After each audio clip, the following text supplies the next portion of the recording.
the Gospel is written in the 13th chapter of St. Luke, beginning at the 31st verse.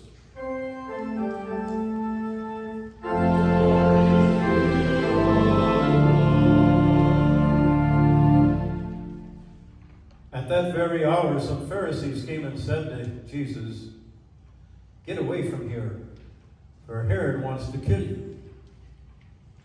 He said to them, "Go and tell that fox for me, listen, I am casting out demons and performing cures, and tomorrow and on the third day I finish my work.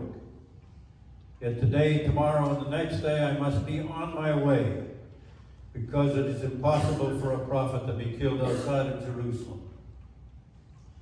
Jerusalem, Jerusalem, the city that kills the prophets and stones those who are sent to it.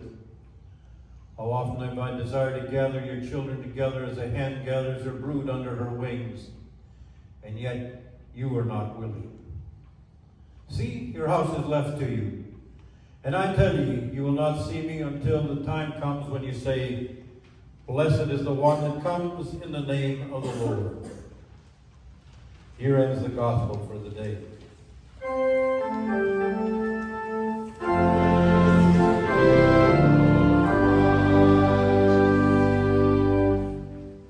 Please be seated. Generally, when you go to take a ride on a plane to do air travel, the atmosphere is somewhat somber.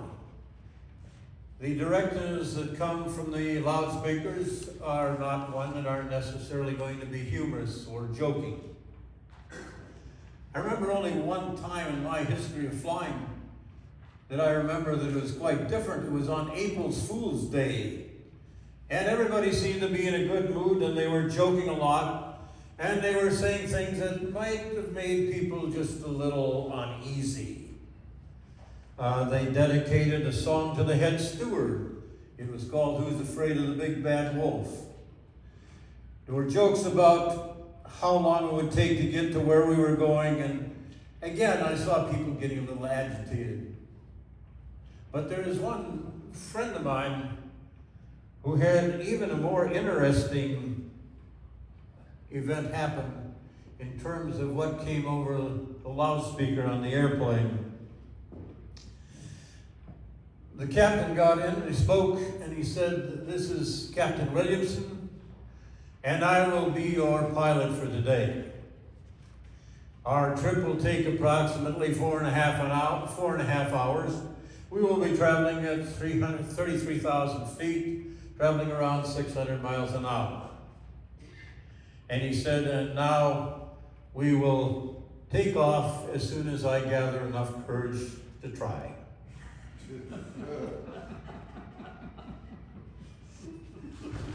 That would seem to unravel you, wouldn't it, a little bit? And yet there's a great deal of honesty if you think about this for a minute. This pilot has a responsibility for anywhere from 200 to 500 people in a plane. Every one of their lives are at stake. He's at the mercy of a lot of other people, air traffic controllers, people who have serviced the airplane. He has to be concerned about the weather. He has to be concerned that the plane operates the way it is supposed to. And if he doesn't land the plane safely, a lot of people's lives are affected. So wouldn't you think it took a lot of courage to actually start the engine of the plane and get ready to fly? A couple weeks ago, we dealt with Jesus dealing with temptation. And today, we're dealing with how Jesus responded to fear. This is not so much a case of what would Jesus do, but what did Jesus do? Because the text today is from the Gospel of Luke. And Jesus, in his beginning of his ministry, is approached by some Pharisees. and they happen to be friendly Pharisees. We've got no indication here that they are out to get him for anything here. But they say, Jesus, you really ought to get out of here. Get to a place where it's safe, because Herod is out to kill you. Did Jesus have reason to suppose that they might be telling the truth? Oh, absolutely. Certainly, Jesus had heard about the slaughter of the innocents, where his family took him to Egypt to escape him being killed at that time, because the Herod, before this Herod, had all the male babies under slaughtered, because there was whispers about a king being born. And yes, he was familiar with John the Baptist. John the Baptist was being imprisoned. And yes, he obviously understood the Pharisees were telling him that his life was in danger. And so how did he respond to it? Because how he responded to it is probably the way we should respond to it also. First of all, Jesus said, well, just name your fear. Define it. Know what you're really afraid of. This is one of the few places where Jesus gets into name calling, but he calls Herod the fox. And however else you might interpret it, and generally when you say fox, you think of trickery, intelligent, a predator, crafty, destructive. But it was, in terms of those days, a statement of absolute disdain. Jesus didn't like Herod very much. And he had reason to fear him.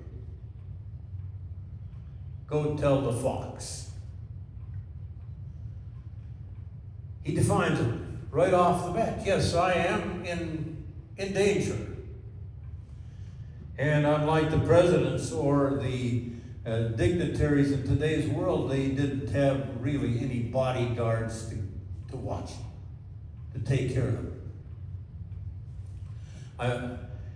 In trying to plan the 150th anniversary for next year, I called the Swedish embassy, and actually I've called them a number of times and talked to them. And I said, we'd like to see if we could get some kind of Swedish dignitary over here. And they said, did you have somebody in mind? And I said, well, let's start with the king. Can you get the king over here to come to our little church for their 150th anniversary?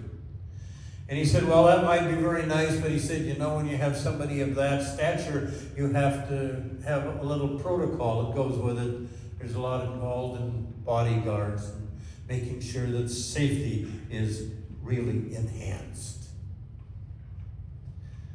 He did tell me I should wait for the king to come. But Jesus understands that his life's in danger, but he stands up to it. He names it. And isn't that what we have to do? And the Pilate that we just mentioned certainly has to confront his fear. We say certainly a pilot shouldn't have fear of flying, but of course you do. There's always the possibility that the plane will run into complications. You always run into the possibility that there might be weather problems. You might be understanding that somebody isn't doing his job in the control trial. There are all kinds of things that go wrong. Don't you think a surgeon, before they go in to do a surgery, has real serious thoughts about how this can go wrong? Somebody's life is at stake. The firemen and the policemen, as they go to work, as a part of their job, automatically have to look at the beginning of the day that this could be the last day. Because fire breaks out, you rescue people, you rescue other people, putting your own life at stake. The policeman, every day that they go out in the street, understands that a bullet might meet them sometime during the day. It's a scary world. But everyone, as they goes forward, has to understand what they are facing and recognize it and name it, accept it. The second thing Jesus says is once you name it, know what it is, you have to create some courage. Courage is such an important thing.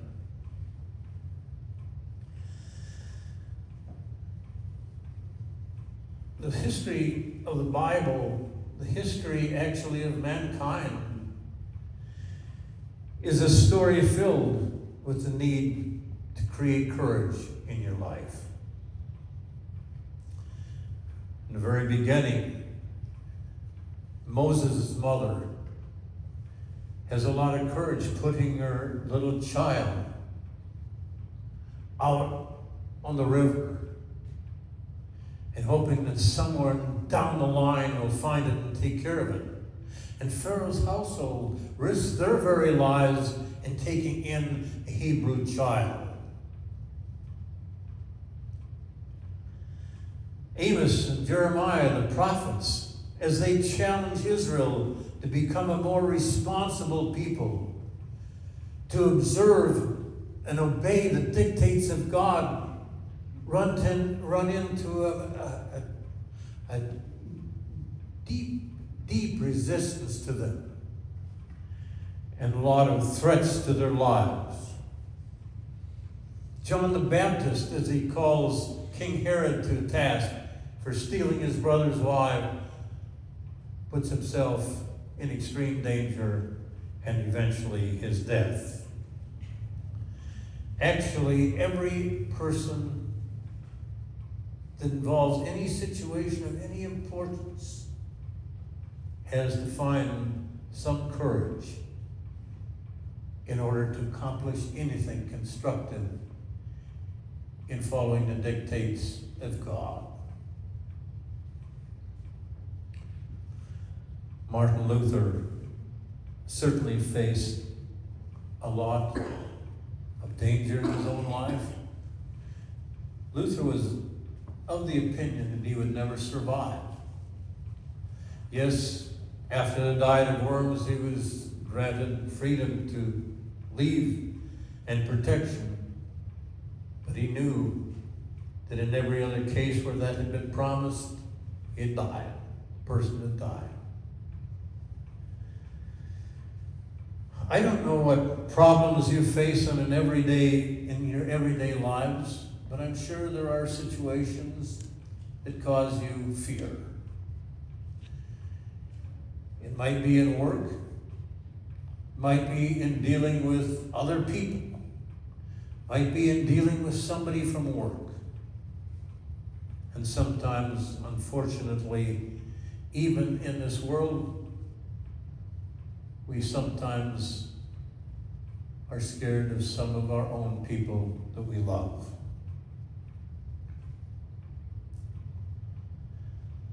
Jesus tells us to name our fear, then to garner the courage to deal with the fear directly. He tells the Pharisees, go tell a fox what I'm doing, where I am. I'm healing the sick. I'm preaching. Here I am.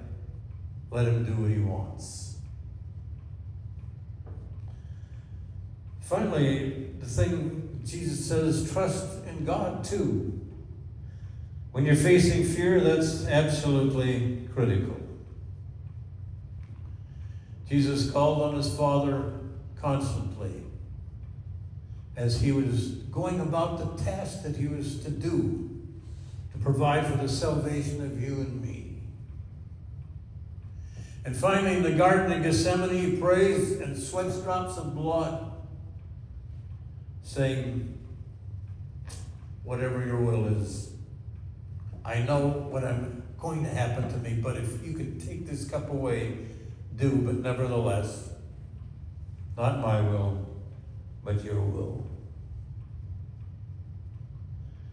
Once in a while somebody asks the question, what would you do if you know you've only got a few days left or a few hours left? And generally, you can pretty well predict what most people will say. They would run to some kind of protection of the church. They would go to some kind of service or some kind of prayer meeting to make sure they're in right relationship. I like the response of Ignatius Loyola, who said, I would go on doing exactly what I'm doing. I would just finish whatever task I had at hand. And wouldn't it be nice if you could say to yourself that whatever task I'm doing is something that I'm all right doing if Jesus was to return right now? I live in constant fear, but I live in constant assurance of the promise of God's grace that He is next to me. The other day I heard one person that was going into surgery said the doctor came, and before I went into surgery, the doctor said, is it okay if I have a prayer for you? And said my immediate reaction was, oh, is he scared? And then I said to myself, isn't it wonderful to have a doctor that will sit down with somebody that he's going to operate on and saying, I'm going in there with God's help. Doesn't that take the fear away? And she said, when he left, I was totally at peace because he had eliminated the fear. Don McKinnon was a popular field and track coach at the University of Wisconsin. He died in a plane crash. What most of the people don't remember that he had a son that had leukemia. And just a few months before he died in the plane crash, he was at the bedside of his child in the hospital holding his hand as he was dying. And he said, I grasped my son's arm really tight, and I said, don't be afraid, because God is with you. Facing the ultimate fear of death.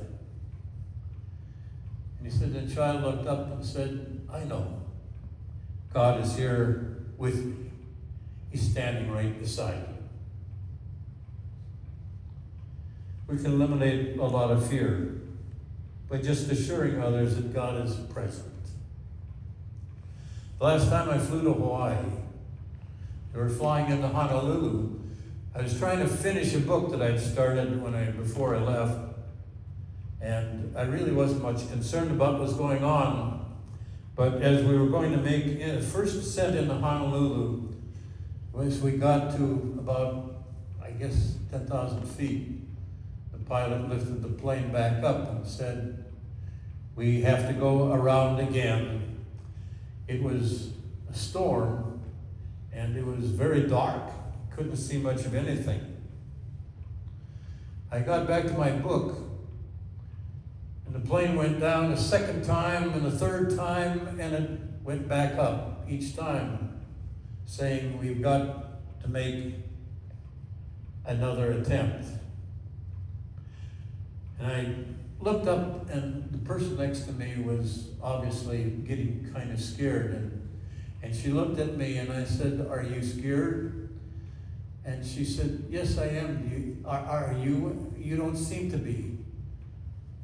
And I said, well, I guess I haven't been listening much. I want to finish this book. But what are you afraid of? And she said, you think we're going to crash? And I said, I don't think so. And then I heard the pilot's voice saying, this time, folks, we have to go in because we're running short of fuel. And she said, are we going to crash? And I said, no, I don't think so. You see, they're under controls now. They can't see the runway, so they're dealing with the automatic devices. And they're very good. And the chances are almost 2 million to 1 that we're going to land with complete safety. I said, are you a believer? And she said, I am. And I said, what's the worst that can happen? If somehow the plane doesn't land properly. And she said, go back to reading your book. And then when we landed, and we landed safely, there was an applause. And she looked at me and she said, thank you for assuring me that God was with us. Today's lesson, gospel lesson, is about dealing with fear in your life. Jesus said, name the fear, understand what you're afraid of, face it with courage, and take God with you, and then all will be well. Amen. Sermon hymn is 785, When Peace Like a River.